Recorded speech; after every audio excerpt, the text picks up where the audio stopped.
Famous. आज हम लोग इनके साथ बात करेंगे स्केलर एंड वेक्टर क्वांटिटी के एग्जांपल्स को और यूनिट्स के बारे में पढ़ेंगे, है ना कान्हा? इनका नाम कान्हा है और ये आज हमारे साथ पढ़ेंगे और पढ़ाएंगे भी।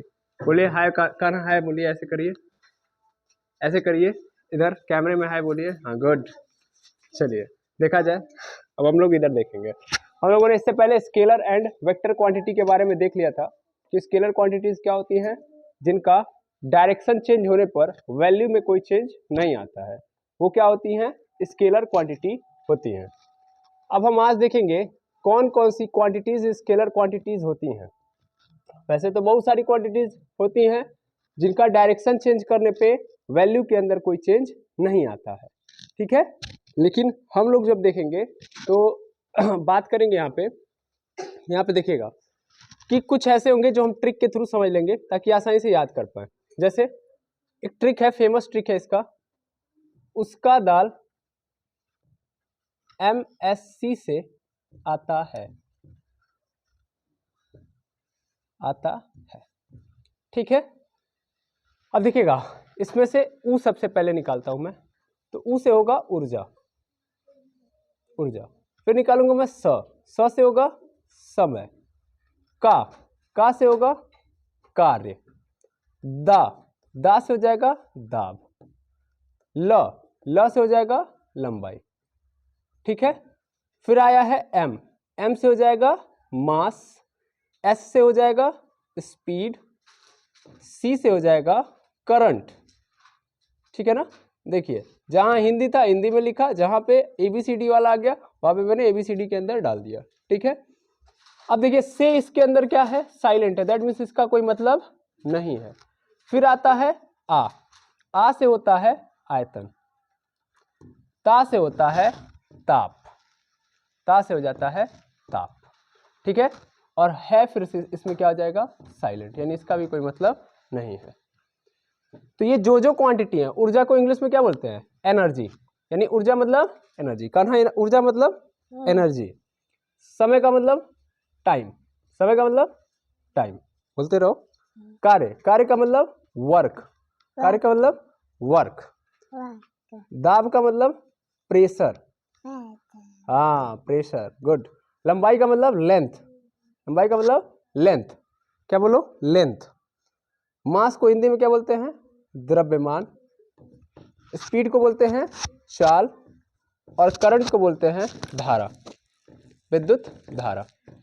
आयतन को क्या बोलते हैं इंग्लिश में, वॉल्यूम, वॉल्यूम। और ताप को बोलते हैं हम लोग टेम्परेचर, वॉल्यूम को हम लोग बोलते हैं आयतन को, और इसको बोलते हैं टेम्परेचर।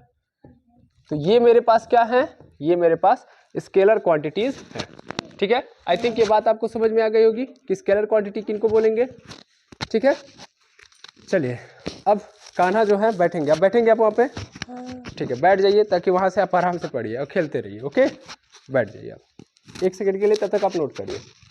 तो आप लोगों ने देखा कि ये स्केलर क्वांटिटीज हैं, इसका मतलब चाहे आप ऊर्जा देख लो, समय देख लो, कार्य देख लो, दाब देख लो, लंबाई देख लो, mass, speed, current and volume and temperature, इन सबको अगर आप देखोगे आयतन होता है आपको, तो इनका दिशा बदल दिया जाए। यानी पहले मान लीजिए आप देखोगे कि अगर आप ध्यान से ऑब्जर्व करिएगा कि इस दिशा में जितना समय होगा, मतलब उत्तर दिशा में जितना समय होगा, मान लीजिए आप घड़ी, 4 घड़ी आप अपने चारों ओर रख दीजिए, एक इस साइड, एक उस साइड, एक उस साइड, एक इस साइड, और चारों घड़ी में मतलब पूरब, पश्चिम, उत्तर, दक्षिण चारों दिशाओं में रख दो।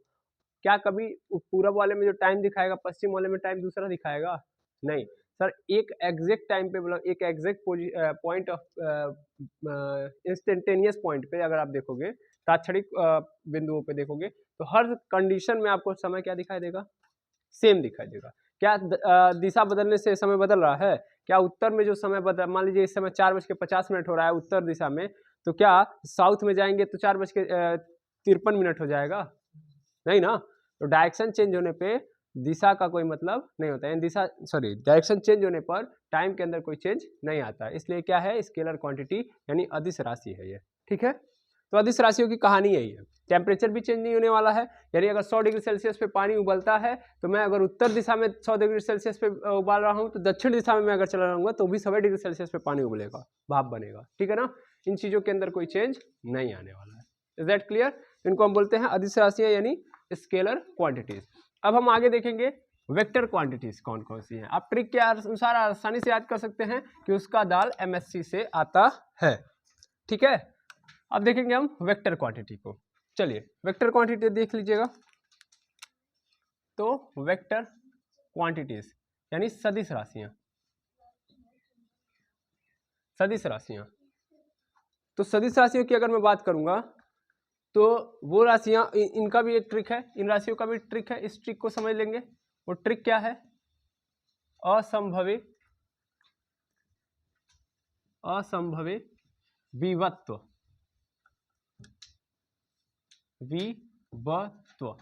विवत्व, ठीक है ना। असंभवी विवत्व।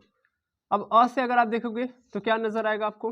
फिर स है, स, फिर भ, वे, फिर यहाँ पे आप देख लेना वी, फिर ब, फिर त्व, ठीक है।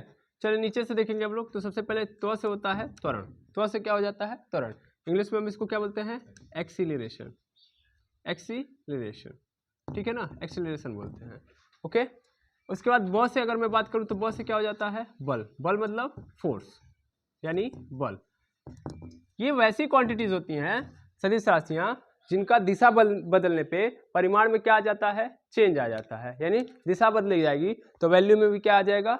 चेंज, ठीक है। ये ऐसी राशियों को हम लोग वेक्टर क्वांटिटीज कहते हैं। और फिर आता है वी। वी से क्या होता है? विस्थापन। वी से क्या होता है? विस्थापन। विस्थापन यानी डिस्प्लेसमेंट, डिस्प्लेसमेंट, ठीक है।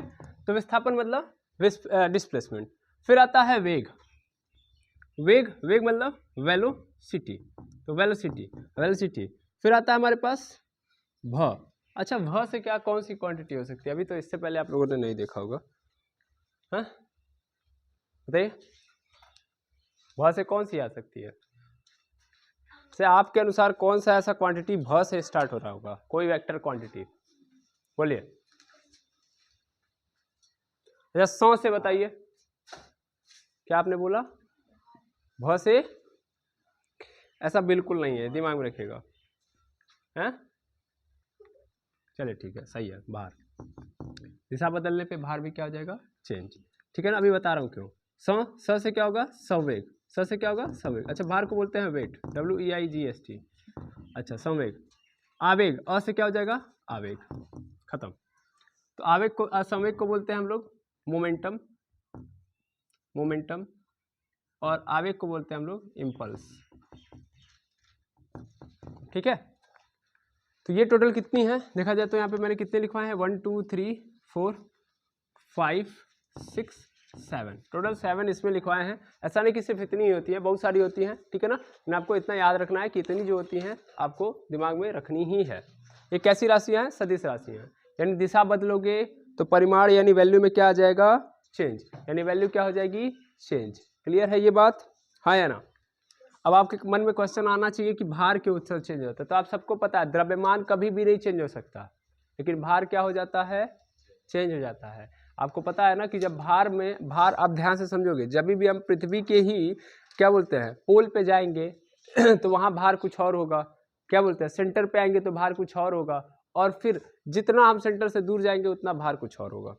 या आप ऐसे समझो, अभी उस पर नहीं समझ पा रहे होगे तो आगे हम जाके गुरुत्वाकर्षण नाम का एक चैप्टर पढ़ेंगे, वहाँ पे हम भार को समझाएंगे। भार देखो क्या होता है, भार गुरुत्वाकर्षण के अनुसार वर्क कर रहा होता है। अगर हम लोग किसी के द्रव्यमान में गुरुत्वीय त्वरण लगा दें। देखो गुरुत्वीय त्वरण क्या होता है? पृथ्वी जिस एक्सीलरेशन के थ्रू किसी ऑब्जेक्ट को खींचती है, देखो हमको ये पता है ना कि पृथ्वी हमारी क्या करती है? हर ऑब्जेक्ट को नीचे की ओर खींचती है। तो जिस एक्सीलरेशन के थ्रू वो क्या करती है? किसी ऑब्जेक्ट को खींच रही होती है। अच्छा, क्या एक्सीलरेशन होता है? 9.8 मीटर पर सेकेंड स्क्वायर।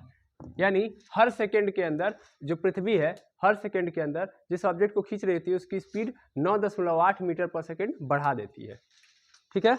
यानी 10 मीटर पर सेकेंड हर बार स्पीड बढ़ाने लगती है नीचे की ओर, ठीक है ना। इसलिए ऑब्जेक्ट कहाँ गिरता है? नीचे की ओर। यानी उसकी स्पीड हर सेकेंड में, जैसे मान लो अगर शुरुआत में एक ऑब्जेक्ट है एकदम टॉप पे है, मान के चलो कि क्या बोलते हैं, अब चलो हम हाइट नहीं देखेंगे, जहाँ पे है जिस पोजीशन पे है वहाँ पे अभी रुका हुआ है। क्या है? रुका हुआ है, उसकी वेलोसिटी 0 है। ठीक है ना। अब वो गिरना स्टार्ट करेगा, तो गिरेगा तो पहले सेकंड में उसका स्पीड कितना हो जाएगा 9.8, चलो मान लेता हूँ एग्जैक्ट 10 ले लेता हूँ, तो यानी एक सेकंड बाद उसकी स्पीड कितनी हो जाएगी 10, दूसरे सेकंड में उसकी स्पीड 20, हर बार उसकी स्पीड कितनी बढ़ रही होगी 10 बढ़ जा रही होगी, तीसरे सेकंड में 30, चौथे सेकंड में 40, सपोज कर लो 5 सेकंड बाद वो आ रही है, 5 सेकंड बाद आ रही है, ठीक है ना, तो कितना हो जाएगा 50 मीटर पर सेकंड की स्पीड से आ रहा होगा कि नहीं आ रहा होगा, हाँ या ना, यानी 50 मीटर पर सेकंड उसकी स्पीड हो जाएगी। समझ में आई बात, ये बात दिमाग में रखेंगे।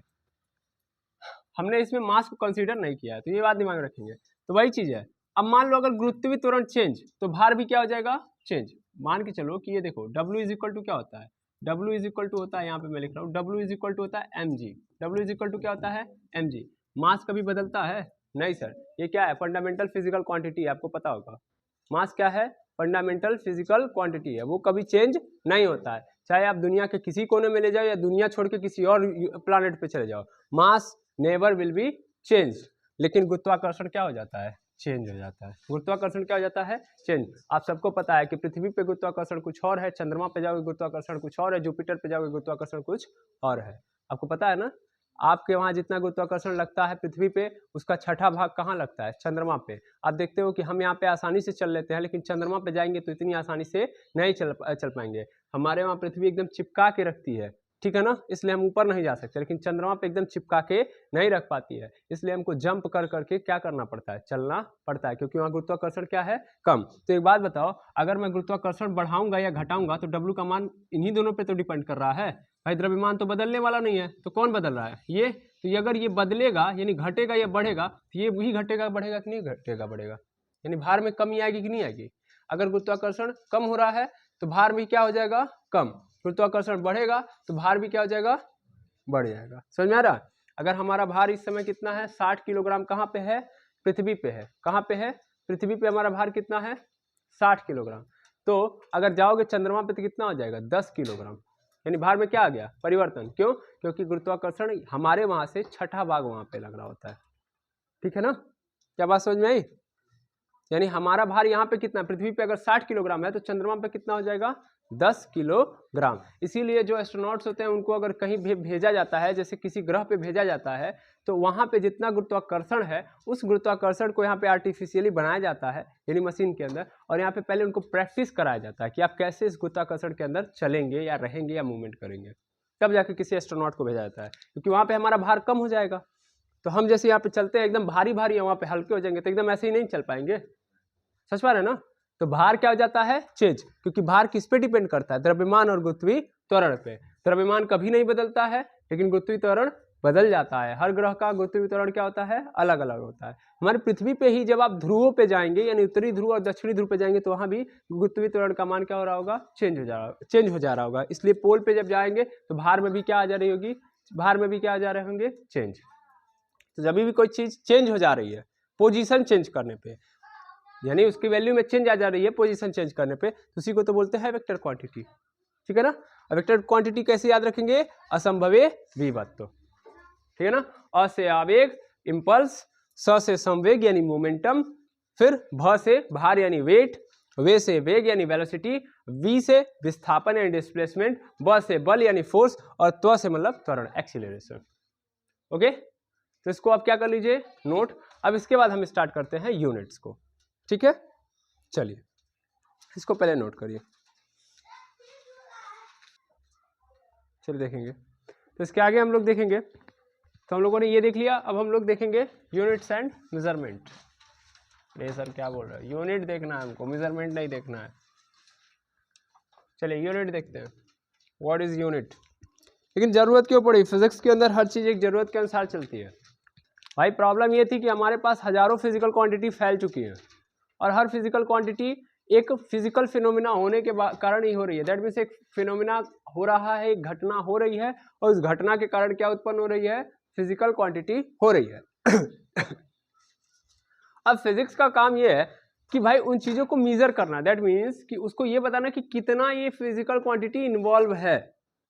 सर नहीं समझे, मैं बता रहा हूं, मतलब आप एक पोजीशन से दूसरे पोजीशन पे जा रहे हो, दैट मीन्स आपने एक रास्ता चूज किया, ये एक पॉइंट ए था ए, मतलब इस रास्ते पे चलते गए और इस रास्ते के बी वाले पॉइंट पे पहुंच गए, ठीक है ना। तो अब क्या किया आपने, इस ए से पोजीशन में लेके आया चेंज ना, यानी पोजीशन में आपके क्या आ गया, चेंज। अब पोजीशन में चेंज आ गया है भैया, आप ए से बी पे चले गए हो, तो क्वेश्चन हमेशा में यहीं पे खत्म हो जाएगा क्या। अच्छा चलो अभी और थोड़ा सा इंटरेस्टिंग करते हैं। जैसे मान लो ये राम ए से बी तक गया, इसलिए पोजीशन में चेंज लाया। अब दूसरा आएगा मोहन। मोहन क्या किया है, वो भी एक रास्ता चूज किया है और इस रास्ते के वो दूसरे रास्ते के, ये रास्ता दूसरा है, ये रास्ता दूसरा है, और ये क्या किया है, इस रास्ते के ए पॉइंट से गया है और सी पॉइंट तक पहुंचा है। दैट मीन्स इसने भी क्या किया है, पोजीशन में क्या लाया है, चेंज।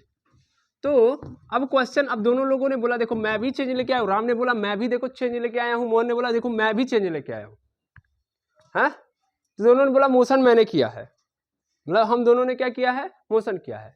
तब तक एक मिला आया, बोला क्या दोनों में से ज्यादा मोशन कौन किया है।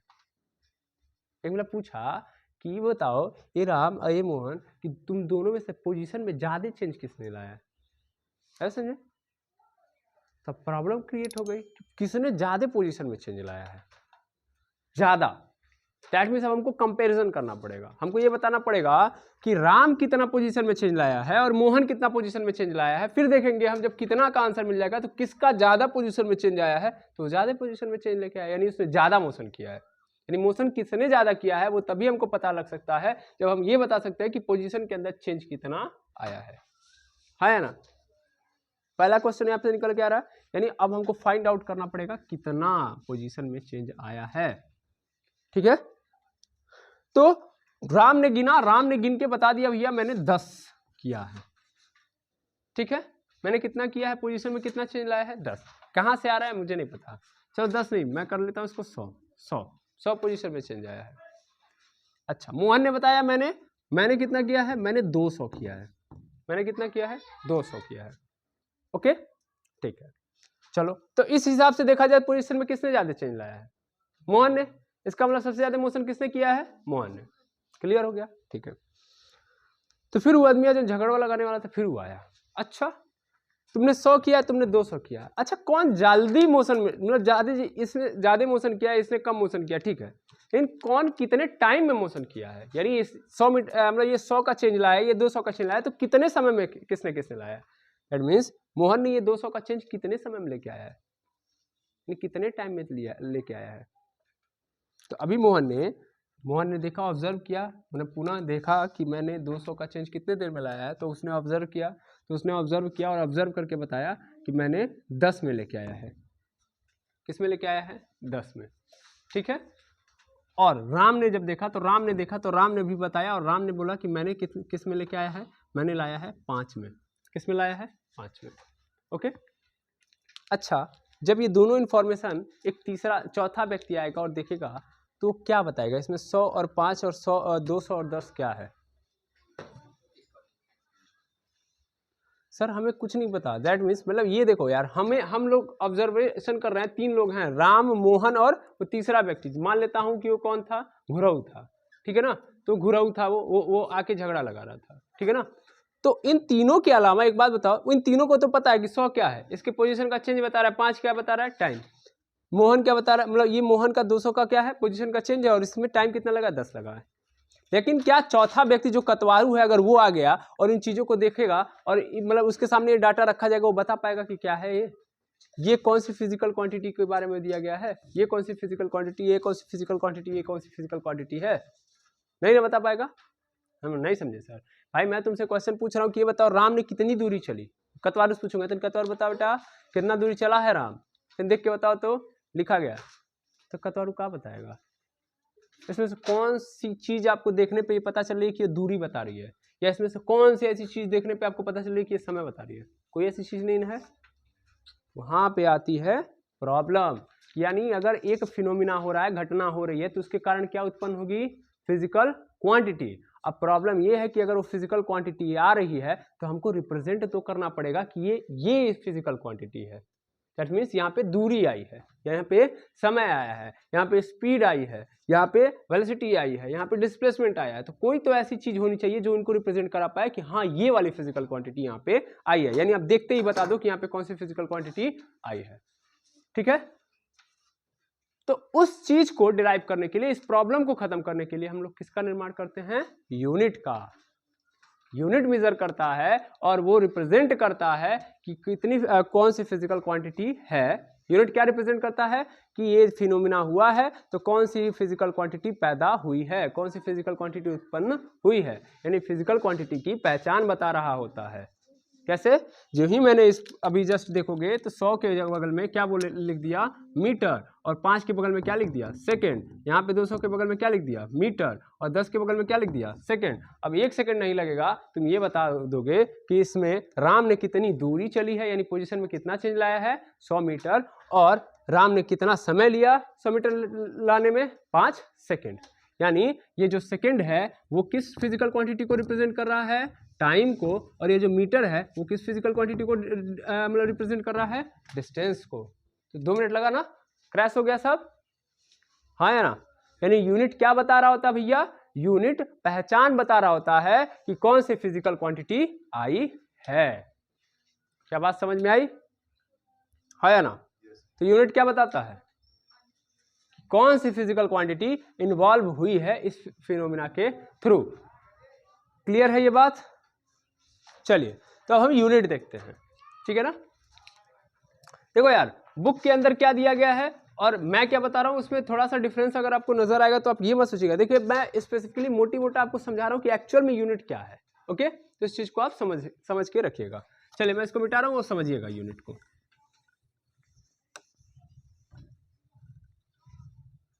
तो अगर आपसे कोई बोल देगा यूनिट क्या होता है तो आप एक लाइन में बताओगे ये क्या है?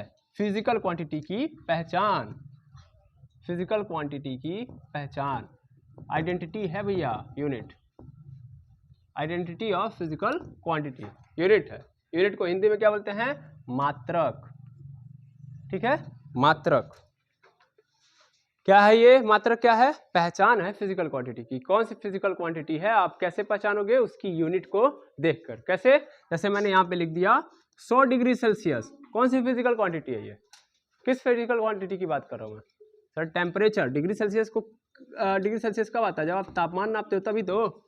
हाँ या ना? मैंने लिख दिया 100 किलोग्राम। किसकी बात कर रहा हूं मैं? द्रव्यमान की। किसी के भी द्रव्यमान की। आयो समझ में? यानी मान लो चीनी नापने जाते, तौलने जाते तो किलोग्राम में ही तो नापते हो भाई, तो क्या द्रव्यमान ही तो नापते हो।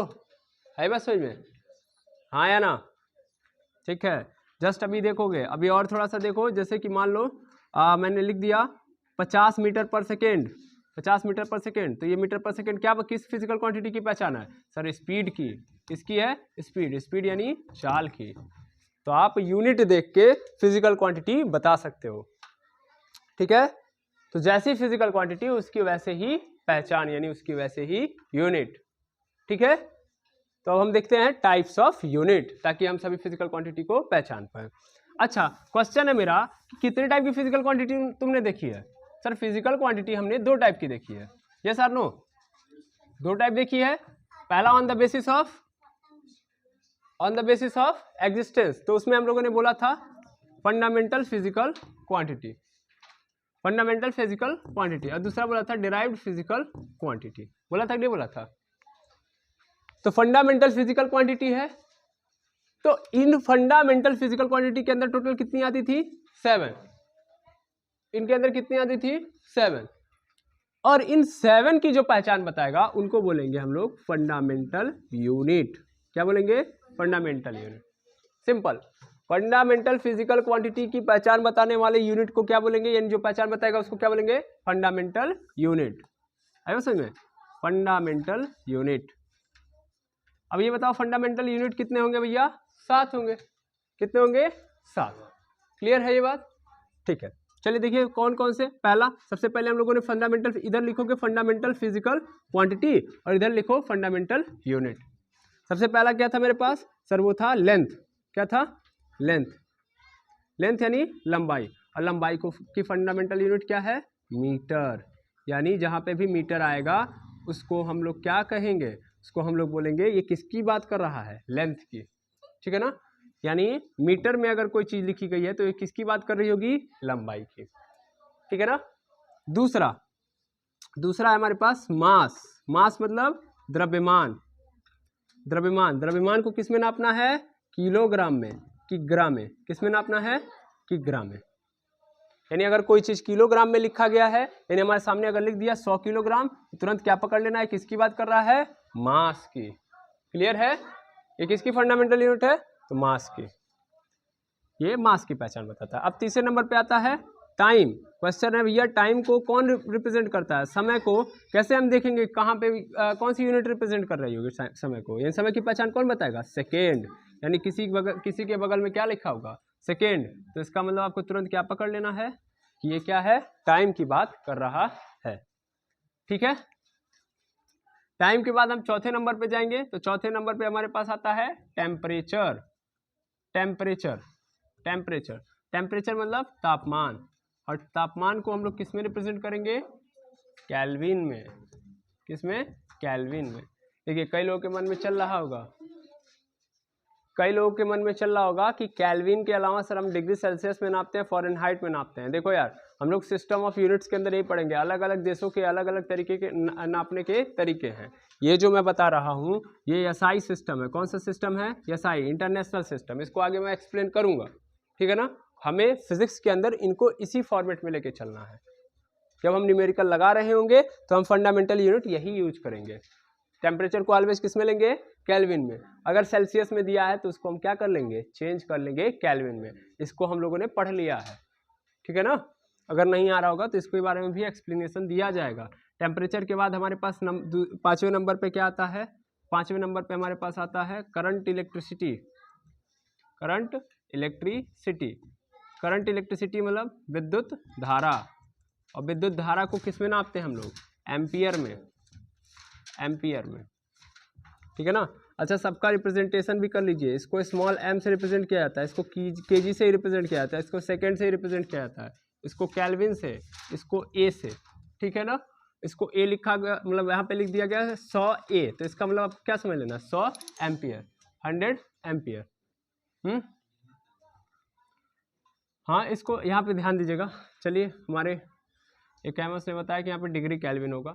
वैसे तीनों के तीनों degree Celsius, degree kelvin, degree Fahrenheit होता है। अच्छी बात है, आपको याद है, ठीक है ना। छठे नंबर के बाद छठवें नंबर पे जाएंगे तो हमारे पास क्या आता है? ल्यूमिनस इंटेंसिटी, ज्योति तीव्रता। ज्योति तीव्रता,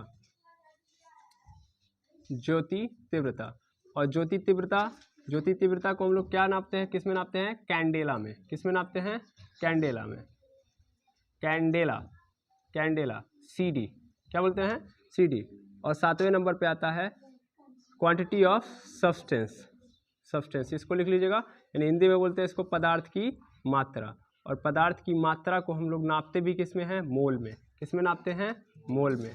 तो मोल का मतलब MOL, और MOL का मतलब भी MOL ही होता है। इसका रिप्रेजेंटेशन भी मोल ही होता है, ठीक है। कोई दिक्कत? समझ में आ गया? तो टोटल कितनी फंडामेंटल यूनिट्स हैं? 7। सातों फंडामेंटल यूनिट समझ में आ गई। लेंथ को मीटर बताएगा, लेंथ की पहचान मीटर बताएगा, मास की किलोग्राम, टाइम की सेकेंड, टेम्परेचर का केल्विन, करंट इलेक्ट्रिसिटी का एम्पियर, लुमिनस इंटेंसिटी का कैंडेला, और क्वांटिटी ऑफ सब्सटेंस की मोल। ये कौन सी यूनिट्स हैं? फंडामेंटल यूनिट हैं, जो किसकी पहचान बता रही होंगे? फंडामेंटल फिजिकल क्वांटिटीज की। अब उसी तरीके से डेराइव्ड फिजिकल क्वांटिटी होती है, और डेराइव्ड फिजिकल क्वांटिटी की जो यूनिट होगी वो क्या कहलाएगी? Derived unit. क्या कहलाएगी? Derived unit. डेराइव्ड यूनिट किसकी पहचान बताएगी भाई? डेराइव्ड फिजिकल क्वांटिटी की पहचान बताएगी। Is that clear? जैसे स्पीड का मीटर पर सेकंड होता है, तो मीटर पर सेकंड आ गया तो किसकी पहचान बता रहा होगा? स्पीड की। मीटर पर सेकंड स्क्वायर आ गया तो एक्सीलरेशन की बता रहा होगा। न्यूटन आ गया तो फोर्स की बता रहा होगा। जूल आ गया तो वर्क की बता रहा होगा, ठीक है। Is that clear? है या ना? ठीक है। तो इन चीज़ों को आप ध्यान में रखेंगे, और ये भी याद रखेंगे कि एसआई सिस्टम के थ्रू मैं बता रहा हूँ। किसके सिस्टम के थ्रू बता रहा हूँ? एसआई सिस्टम के थ्रू। आगे मैं एक्सप्लेन करूंगा एसआई सिस्टम क्या है। Is that clear? तो ये याद रह जाएगा, मतलब ये पूरा सातों के सातों याद रह जाएगा। फंडामेंटल फिजिकल क्वांटिटी और इनकी यूनिट्स, ठीक है ना। और इनको रिप्रेजेंट कैसे करते हैं? मीटर को M में, केजी को केजी में, मतलब किलोग्राम को केजी में, सेकेंड को SEC से, ठीक है।